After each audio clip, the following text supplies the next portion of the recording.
اعوذ باللہ من الشیطان الرجیم بسم اللہ الرحمن الرحیم مولا صلی وسلم دائما ابدا علی حبیبک خیر الخلق کلہم۔ محترم خواتین و حضرات، نبی اکرم صلی اللہ علیہ وآلہ وسلم نے ارشاد فرمایا، ذوالحج کے پہلے عشرے میں تکبیر، تحمید اور تحلیل کی کثرت کرو۔ محترم خواتین و حضرات، یہ تینوں چیزیں ان کلمات کے اندر پائی جاتی ہیں۔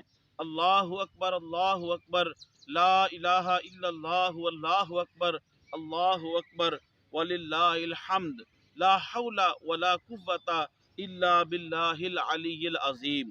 محترم خواتین و حضرات، یہ وہ مبارک کلمات ہیں جو ذوالحج کے پہلے عشرے کے اندر کثرت کے ساتھ اٹھتے بیٹھتے چلتے پھرتے انسان کو پڑھنے چاہیے۔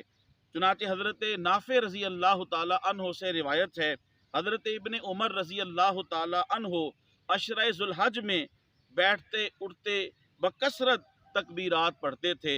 اللہ اکبر، لا الہ الا اللہ، اللہ اکبر وللہ الحمد، اور اس کے ساتھ لا حول ولا قوت الا باللہ العلی العظیم، یہ بھی ملا لینا چاہیے۔ محترم خواتین و حضرات، تبلیغ دین کی نیت سے میری اس ویڈیو کو آپ زیادہ سے زیادہ شیئر فرمائیں، میرے یوٹیوب اسلامک چینل کو آپ سبسکرائب فرمائیں، یوٹیوب پہ کمنٹس کریں، لائک کریں، بیل آئیکن کو ضرور کلک کریں تاکہ میری ہر آنے والی نئی ویڈیو آپ کو مل جائے۔ اللہ تعالیٰ آپ کو جزائے خیر دے۔ السلام علیکم ورحمۃ اللہ وبرکاتہ۔